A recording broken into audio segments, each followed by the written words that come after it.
Well, Mike Zullo, listen, let's redeem the time, because I know that you're going to want to lay a foundation to this story, because what's going to happen, Mike, it's my understanding from the conversations that we've had before the program, that the people that are listening are going to hear a lot of things about Dennis Montgomery, the CIA contract worker and now whistleblower, who has been a figure in the midst of the latter part of the birth certificate investigation, because he brought information to you and made allegations that were astounding. And you're going to give some insight and information about Dennis Montgomery and his part in this that our audience and America has never heard before, more than likely. But let me set it up this way, Mike. So on June the 7th, just a couple of weeks ago, there was an interview that's now, I think it's in two parts on YouTube. There was an interview that was conducted between the radio host Dr. Dave Janda of Operation Freedom, and he brought on two former NSA officials, now whistleblowers, William Binney and J. Kirk WEBY.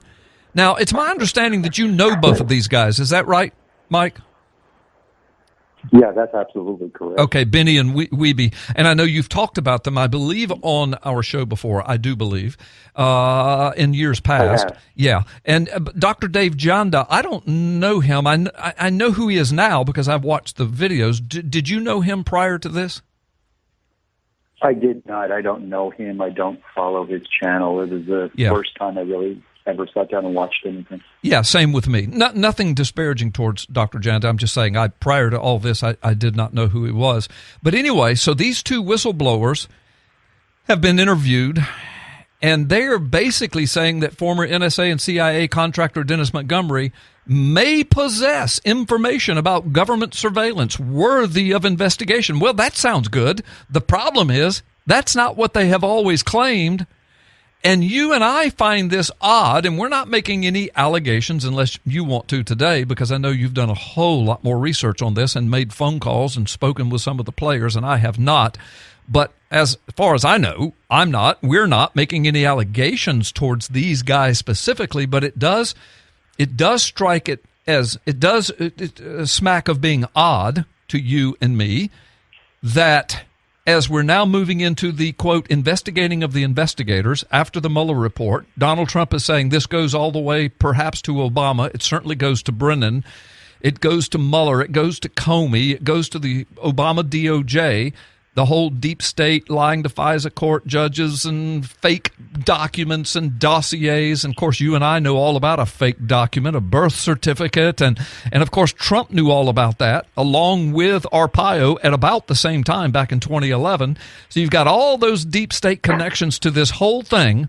In the middle of it comes Dennis Montgomery. And then in the middle of all of that comes these guys, Binney and WEBY, who are whistleblowers from the NSA, who sometime back tried to make the case that Dennis Montgomery basically was a fraud, and now they're coming out strangely now when it looks like this birth certificate thing's getting ready to come to the forefront. I mean, from high up in the federal government, now these guys are on this show kind of singing his praises in one sense. So anyway, that's the introduction. If I said anything wrong, please correct me. But Mike, why don't you just set this whole thing up, remind people what you said before, give people the foundation of this, and then of course you're sitting on top of some. You've been in contact with these guys, so you've got some firsthand information. Just give our audience a rundown of what's happening in this brand new development. Well, Carl, like you said, there was this. I don't know what you call it, a podcast, YouTube video from this Dr. Dave Janda. And he had Kurt WEBY and Bill Binney on as two creditable former NSA employees that blew the whistle on illegal surveillance back in the early 2000s. And these are the very two individuals, including a third, Thomas Drake, that during the Seattle investigation, it was called, at the Maricopa County Sheriff's Office, where Dennis Montgomery ended up being a confidential informant for the Maricopa County Sheriff's Office, giving us information about clandestine surveillance and acquisition of documentation on American citizens that violated Fourth Amendment protections. He had, at that point in time, giving us, in a very first encounter with him, I believe it was either 3 or 6 thumb drives worth of information. In addition, later on, he produced 47 hard drives, terabyte hard drives, that he had claimed had very secret, top secret, classified information that he had accumulated while he was an employee as a contractor for the CIA, building surveillance apparatus, surveillance software, hacking software, and collected information surreptitiously on behalf of the United States government. Now, we're in those possessions of those hard drives for about 7 or 8 months as this investigation was unfolding. Mm-hmm. And with that came this, quote, warning that there was top secret information on these. Yeah, I remember that. So the sheriff's office went at extremes to safeguard these hard drives. Yes. During this investigation, as a matter of fact, I personally, accompanied by Detective Brian Makowitz, we drove those hard drives from Seattle to Phoenix, Arizona. Yeah. I mean, that's how much we believed what was on those hard drives needed to be protected. Yeah. Under heavy armament. Oh yeah, it truly was. Yes, I know. Including Dennis Montgomery. We drove him too to come in for what's known as a free talk with the state of Arizona's Attorney General at the time. Yeah. And some of the information he gave us there was mind blowing. And I have to preface this: things that Montgomery told us in 2013 mm-hmm. are in fact happening today. Today, that's right. Names really and players and organizations and everything. Yeah. There is a complete timeline, Carl, that you can put together: names, times, events, and locations. Yeah. And all of this would be easily corroborated by any federal investigator. Right. It's just hands down simple. Right. And the very names are the names that you're seeing in the news today. Yes. Going after the President of the United States. Right. As this unfolded with Montgomery, the first batch of information, those thumb drives he gave us, a lot of that information did prove to be, quote, creditable. Uh-huh. What ended up happening over time is, as this was going forward, I became suspicious that the 47 hard drives that he had supplied us, I was starting to become suspicious that they were going to be nothing but junk. Uh-huh. And as this was unfolding towards the end of that investigation, I went to Sheriff Arpaio along with Brian Makowitz, and I petitioned the sheriff, and we took a big risk. I explained my position, and I explained to Sheriff Arpaio that, look, we have these hard drives. We don't know what's on these, if anything. And I said, I think what we should do is see if we can get some assistance in at least cracking a couple of these open to see what exactly is on here. And as I was contemplating this, I did locate Bill Benny, Kurt WEBY, and Thomas Drake. And I asked the sheriff for permission to contact them to see if they would assist us. Mm-hmm. Well, ultimately we do, and ultimately they agree. So we take these 47 hard drives, and we take them to Maryland, and we have a series of meetings with WEBY, Drake, and Benny. And let me tell you, let me just be straight up front. Those three individuals are stand-up American patriots. Okay. And anything that I'm going to say from this point forward is not disparaging towards any one of them. Okay. They have paid a huge price. Yes, they have. For blowing the whistle on this. Thomas Drake was prosecuted. Yeah, and not only are you saying that on the air, but you've said that in print as well. And Mike, listen, we're up against a break, but when we come back, I'm going to let you pick up right here so that you can keep unpacking where you're going. Don't forget where you are. Folks, don't forget where you are, and this is why you listen to Freedom Friday with Carl Gallups on Talk WEBY 1330 AM, 99.1 FM on the Gulf Coast, because you won't hear this anywhere else. We'll be gone for 2 minutes. Come back. Mike Zullo is going to pick it up right here.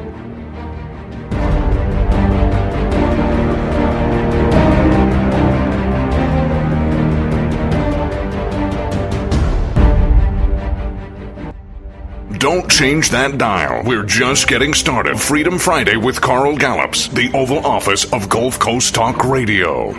Okay, welcome back, folks, and welcome back, Mike Zullo. So, Mike, you were just, when we had to so rudely interrupt you and go to a break, you were just saying that WEBY and Benny and Drake, all of these former NSA guys, you met with them in Maryland, and you're getting ready to unpack what happened then, what's happening now, how it all fits together.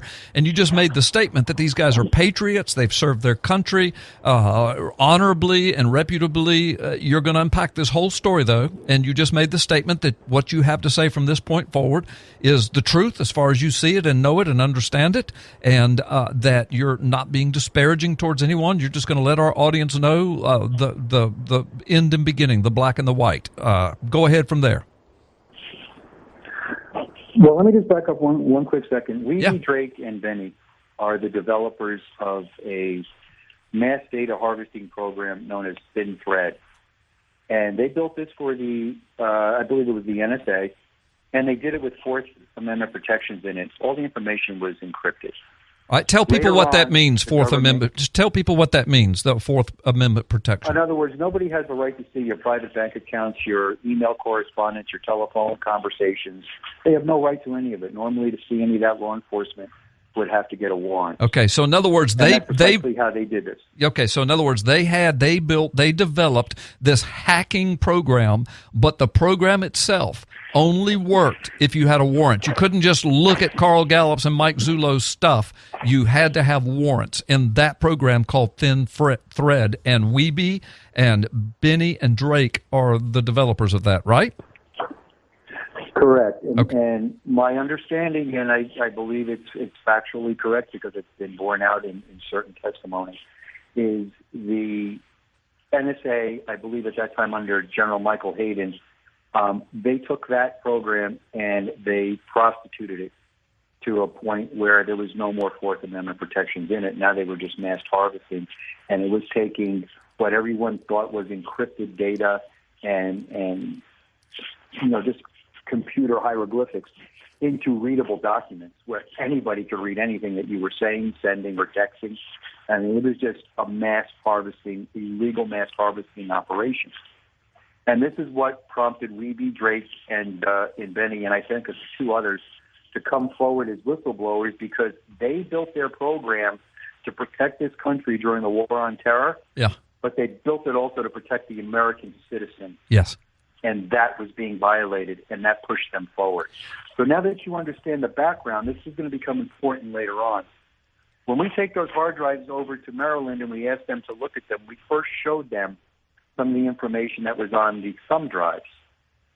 And during that time, even they said, look, we don't have source information on how this was obtained, but it definitely has been obtained through some form of breaching. Mm-hmm. So that gave Montgomery some credibility. But we get to the hard drives, and Detective Makowitz actually became ill. He got food poisoning that morning. I remember and I that. actually had to drive him there, and that poor guy was on the couch, sick as a dog, with one eye open watching this. And I had to sit with Kurt WEBY, Tom Drake, as we were opening these hard drives. Mm-hmm. And we were under explicit orders from Chief Deputy Jerry Sheridan of the Maricopa County Sheriff's Office that if there was anything that even resembled being privileged, we were to mark the drive, seal the box, and go to the FBI and not leave the FBI until we told them what we had. Right. So we're under those orders, and there's no way you violate that kind of order. Right. We start going through the hard drives, and it became comical. They were nothing but complete garbage. There was nothing classified on those at all. Mm-hmm. So they were junk. Mm-hmm. And that term is the term that Sheriff Arpaio used later on in a civil proceeding where a judge in the Melendez trial, Judge Snow, decided he wanted to have a special trial, an investigatory trial on this Seattle investigation. And under questioning, Sheriff Arpaio said that the information was junk. Right. And that has seemed to be the focal point of the media. Right. But there's However, a context to everything. A context. Go ahead. Right. In my testimony, I said not all the information right. that Montgomery gave us was junk. Correct. And nobody pressed the issue. They just kept focusing on these 47 hard drives, obviously to destroy Montgomery's credibility. Sure. So we had asked WEBY and Drake to write a report for us and telling us what they found. We went back to the sheriff's office knowing it was garbage. I don't know if it was a week later or something to that effect. They write a report to us, and it is scathing. There's a scathing report. And I believe there's a copy of it in a link somewhere. But the conclusion in the bottom of the report said that they believe, based on what they saw, that Dennis Montgomery is a fraud and a con man and just trying to rip the government off for money. Right. Well, when I saw that, I was horrified. Right. Because there's no way you can deduce that from the information we gave you to examine. Right. So why would they say that? And, yeah. Well, I don't know the answer to that, but I can tell you, as investigators, you don't call somebody up and say, hey, you need to change your report. Right. The evidence is what the evidence is, and their report is what their report says. That shut down this investigation right then and there. I remember that. There was no more relationship between the sheriff's office and Montgomery. However, I was tasked with monitoring Montgomery for another 12 months because we were trying to get him to the FBI. Right. Okay, you've got 45 seconds in this segment. Go ahead. So as this is all going on now, this is where this thing has remained. On top of, we did get Montgomery to a federal judge. I'll have to address that later. But now there's Dave Janda, who's got a show on, and he's got WEBY and Vinny on there. And they've kind of reversed positions, saying they believe Montgomery to be creditable. Yes. And that flies in the face of the written report that they gave the sheriff's office. Right. And that's the mystery, and that's what we're going to unpack in the next few moments, folks. Mike Zullo, the lead investigator under Joe Arpaio, who was former sheriff of Maricopa County, of the Obama fraud case, the birth certificate case, which has been proven now to be a forensic fraud, a fabrication, a big fat lie, signed off on by 2 international forensics examination companies. We'll talk about all that, but when we come back, more with Mike Zullo. He's going to keep unpacking this. Don't go anywhere.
He still doesn't know.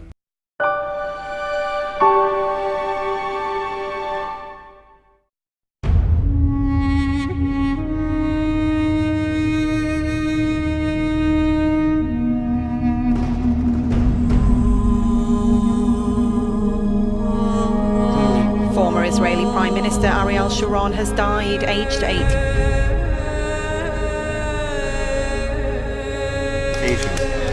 We are with one of Rabbi Kaduri's disciples.